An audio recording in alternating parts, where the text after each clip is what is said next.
지금이 가장 확실한 때라는 제목으로 오늘 하나님의 말씀을 함께 나누겠습니다. 여러분 혹시 영화를 좀 보시나요? 지금부터 제가 말씀드리는 영화들의 공통점을 한번 생각해 보시기 바랍니다. 아마겟돈, 코어, 투모로우, 2012 좀 보셨습니까? 이 모든 것들은 지구의 종말을 그린 영화들입니다. 비슷한 영화들이 또 많이 있죠. 이렇게 사람들은요, 우리의 마지막이 어떻게 될지 궁금해하고 상상해 봅니다. 그런데 문제는 그 끝이 오지 않을 것처럼 안일하게 살아가고 있다는 것입니다. 물론 그 날과 그때는 오직 아버지 하나님만 아십니다. 하지만 우리는 예수 그리스도께서 이 땅에 오심으로 이미 시작된 하나님의 나라, 또 예수님이 다시 오셔서 하나님의 나라를 완성하실 그 사이 바로 종말의 때를 살아가고 있습니다. 이런 확실한 때에 오늘 예수님께서는 예수님이 어떤 일을 하시고 또 우리 그리스도인들이 이 종말의 때를 어떻게 살아갈지에 대해서 알려주고 계십니다. 그래서 오늘 본문 말씀을 보니 예수님께서 의아한 말씀을 하십니다. 예수님이 불을 땅에 던지러 왔다라고 하세요. 그뿐만 아니라 우리의 생각처럼 예수님이 세상에 화평을 주러 오신 게 아니고 오히려 분쟁하게 하려고 오셨다라고 말씀합니다. 이 말씀을 볼 때 예수님께서 세상을 모두 불로 심판하시는 장면, 그리고 분쟁이라고 하니까 사람들이 싸우고 다투는 그런 이미지가 그려집니다. 우리가 알기로 예수님은 이 땅을 구원하러 오신 분인데 또 화평하게 하는 자가 복이 있다고 산상수훈에서 말씀하시는데 왜 이렇게 말씀하실까? 의아해지는 것입니다. 그런데 우리는 여기서 예수님의 깊으신 뜻을 알 수 있어야겠습니다. 만약 우리가 불로 더러운 무언가를 태운다고 생각해 봅시다. 그럼 제거하고 싶은 그 물건이 사라지게 되겠죠. 동시에 불로 태워진 그 장소는 더러운 것이 사라졌기 때문에 깨끗한 곳이 됩니다. 이처럼 예수님께서 던지시는 불은 더러운 죄악을 그대로 가지고 살아가는 악인은 심판하시는 그런 불이 되고, 또한 예수 그리스도를 믿고 구주로 영접하는 자들인 우리에게는 모든 죄악을 불태워서 깨끗하게 하는 구원이 되는 것입니다. 예수님께서 오셔서 이 불을 악인들에게 또 의인으로 여겨주시는 자들에게 주고 싶으셨겠죠. 그런데 예수님께서 한 가지 받을 세례가 있으셨습니다. 50절 말씀입니다. 나는 받을 세례가 있으니 그것이 이루어지기까지 나의 답답함이 어떠하겠느냐. 그러니까 말 그대로의 세례가 아니라 예수님께서 하셔야 할 일, 바로 사명이 남으셨다는 이야기를 하고 계십니다. 예수님께서 우리를 대신해서 십자가에 못 박혀 죽으심으로 죄에 대해 완전히 죽는 그 사건이 있어야만 사탄의 권세를 완전히 멸할 이 불이 붙는 것입니다. 그래서 예수님께서 십자가에 못 박히시고 다시 살아나시며 승천하신 이후 이 불이 붙는데요. 바로 오순절 마가의 다락방에 임하신 불, 바로 성령님이 임하셨지요. 그곳에 있던 사람들이 성령님의 언어로 이야기하며 찬양하는 놀라운 이러한 성령님의 역사를 체험했고, 그것이 계속 이어져서 제자들을 통해 예수님의 사역이 온전히 이루어져 갔습니다. 그리고 그 역사는 지금도 이루어지고 있죠. 죄의 사슬을 끊고 우리를 자유롭게 하시고 지금 이 자리에 성령님이 함께 하시고 역사하심을 믿으시기를 바랍니다. 그럼 예수님께서 분쟁하게 하신다라는 말씀은 무엇일까요? 분쟁의 원어의 뜻을 볼 때 분리하다라고 해석하는 게 더 맞습니다. 그래서 52절 말씀에 보니까 이후부터, 그러니까 예수님의 십자가 이 사건 이후부터 어떤 일이 일어나게 되냐면, 한 집에 5 식구가 있는데 한 사람도 빠짐없이 서로 다 분리되는 것입니다. 가장 가깝고 서로 사랑해야 할 가족들이 마치 원수처럼 나뉘게 되는 것이죠. 예수님을 믿고 영접하는 사람들, 그 이름과 복음을 또 믿지 않고 저항하는 이러한 분류들이, 이런 사람들이 나뉘게 된다라는 것입니다.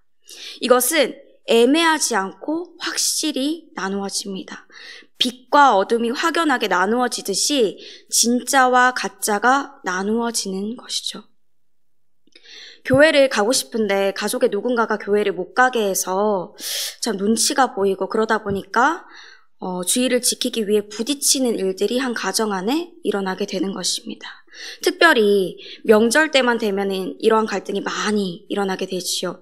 제사하는 문제로 절을 하니 안 하니, 음식을 준비하니 안 하니 이런 문제로 서로 갈등하고 논쟁하고 싸우게 되는 것입니다. 지금은 아니지만 저도 이러한 상황들 가운데 있었다 보니까 참 이 상황이 힘들다라는 것을 알고 있습니다.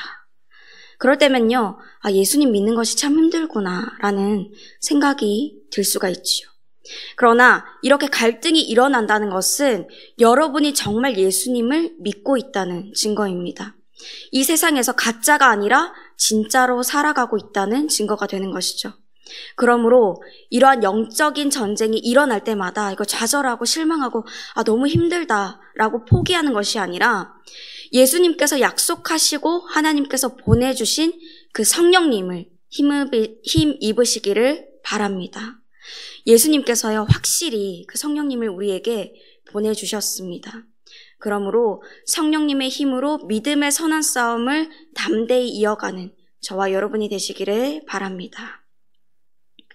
베드로와 제자들에게 말씀하신 예수님께서 이제 무리들을 꾸짖으시며 말씀하십니다. 이유를 보니까 이들이 서풍은 이제 해안을 끼고 있는 지역이기 때문에 거기서 구름이 오면은 소나기가 올 것을 알고 있었습니다. 그리고 남풍은 사막에서 왔기 때문에 심히 더울 거라는 걸 알았지만 시대는 분간하지 못하는 것입니다.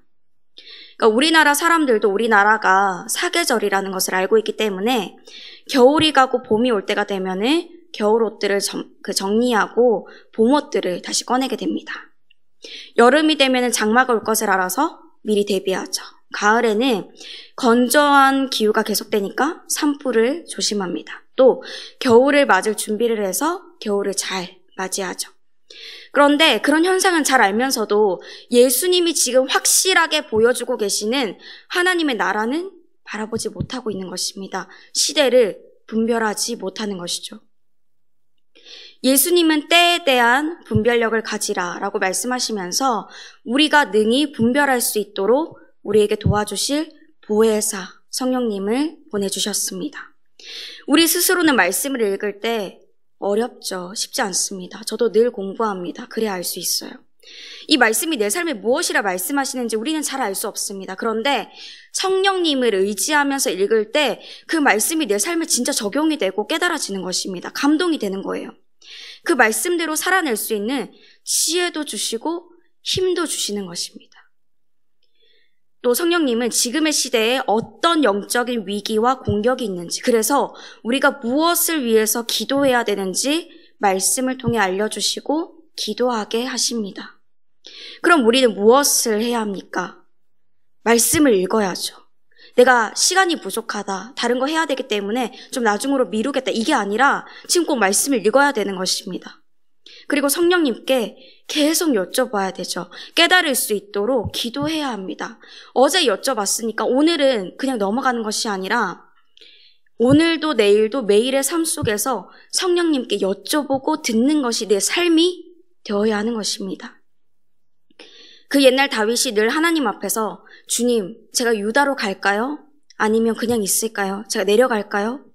또 전쟁 중에 제가 블레셋 사람들에게 올라갈까요? 그 사람들을 내 손에 넘기실 것입니까? 라고 계속 물으면서 하나님 뜻에 따라서 한 걸음 한 걸음 나아갔던 것처럼 우리도 그렇게 전진해 가야 하는 것입니다. 이것이 훈련이 되어야 합니다. 온전히 나의 모든 뜻이 하나님의 뜻이 될 수 있도록 그것이 우리가 주님 나라에 갈 때까지 또 혹은 주님이 다시 오실 때까지 계속해야 되는 것이에요. 확실히 시대를 분별하게 하시는 우리 성령 하나님을 따라서 날씨와 다른 것뿐만 아니라 영적인 눈을 떠서 시대를 분별할 줄 아는 저와 여러분이 되시기를 또한 소망합니다. 이렇게 하지 않았던 자들, 하나님의 뜻이 아니라 자신에게 이득이 되는 것을 옳은 것이라 판단하면서 남을 평가했던 무리들에게 예수님은 이렇게 말씀하십니다. 외식하는 자여. 겉만 번지르르 하고 속에는 악한 것이 가득한 것이에요. 마치 회칠한 무덤 같은 것입니다. 예수님이 말씀하고 계시는 이 무리들 가운데는 바리새인, 서기관, 사두개인들도 있습니다. 말씀을 그 누구보다도 너무나도 많이 연구하고 잘 알고 지식이 뛰어난 그런 사람들입니다. 누구도 자신이 바리새인보다 낫다고 자랑하기 어려울 정도로 열심이었던 사람들이었어요. 그런데 그들이 왜 예수님께 이런 말을 듣게 되었을까요? 외식하는 자. 하나님과의 관계가 제대로 되어 있지 않았기 때문입니다. 예수님께서 한 가지 비유를 드시는데 오늘 우리가 핵심 요절로 읽은 58절 말씀입니다. 내가 너를 고발하는 자와 함께 법관에게 갈 때에 길에서 화해하기를 힘쓰라. 그가 너를 재판장에게 끌어가고 재판장이 너를 옥졸에게 넘겨주어 옥졸이 옥에 가둘까 염려하라. 시작이 있으면 끝이 있습니다.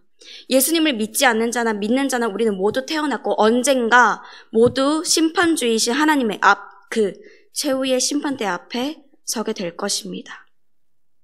그 앞에 이르기 전에 예수 그리스도의 이름과 십자가의 보혈을 의지하면서 회개하면 우리는 정죄함을 받지 않습니다. 이사야 1장 18절 말씀에 우리 하나님께서 약속하셨습니다. 여호와께서 말씀하시되 오라 우리가 서로 변론하자. 너희의 죄가 주홍 같을지라도 눈과 같이 희어질 것이요 진홍같이 붉을지라도 양털같이 희게 되리라. 그러나 그 앞에 갈 때까지도 하나님 앞에서 나는 신앙생활을 많이 했기 때문에, 나는 성경 공부를 많이 했기 때문에, 나는 봉사활동을 참 많이 했으니까 라는 이유로 자신을 의롭다 여기면서 죄를 회개하지 않는 사람은, 하나님과 관계가 제대로 회복되지 않은 사람은 결코 거기서 나올 수 없다라고 말씀하십니다. 그러면 여기서 거기가 어디입니까? 지옥입니다. 더러운 죄악을 가지고 생명길로 절대 갈 수 없습니다. 결코 갈 수 없습니다. 그런 사람들이 갈 길은 오직 사망의 길밖에 없는 것이에요. 로마서 6장 23절 말씀. 죄의 삭은 사망이요 하나님의 은사는 그리스도 예수 안에 있는 우리 주 안에 있는 영생이니라. 여전히 하나님은 사랑이셔서 우리의 죄악을 다 보고 알고 계시면서도 인내하고 계셔주고 계십니다. 그러나 그 날과 그때는 반드시 옵니다. 지금은 확실히 회개할 수 있는 기회가 있습니다. 구원을 보장받았다고 잘난 체하면서 하나님과 계속 멀어지는 삶을 살아가는 것이 아니라 이때를 놓치지 말고 하나님 앞에서 온전히 돌이켜서 우리 함께 생명길로 가기를 바랍니다. 이제 말씀을 정리합니다. 모든 사람에게는 시작과 끝이 있습니다. 그 끝이 멀리 있는 것 같고 오래 걸려서 안 올 것처럼 느껴지지만 그때는 반드시 옵니다. 예수님은 이 마지막 시대에 우리 그리스도인들이 승리할 수 있도록 이 땅에 성령님의 강력한 불을 던지시며 지금 진짜 믿는 자와 가짜가 확연히 드러나게 하십니다. 이를 보면서 시대를 분별할 수 있도록 하시고 회개의 기회도 주셨죠. 그 어느 때보다도 우리 성령 하나님의 역사하심이 확실한 이때에 오직 성령님을 의지하여 진짜 믿는 자로서 시대를 분별하고 주님께 돌이켜서 오늘도 승리하는 저와 여러분이 되기를 소망합니다. 함께 말씀을 기억하시면서 찬송가 420장 부르시겠습니다.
주기도문하시겠습니다.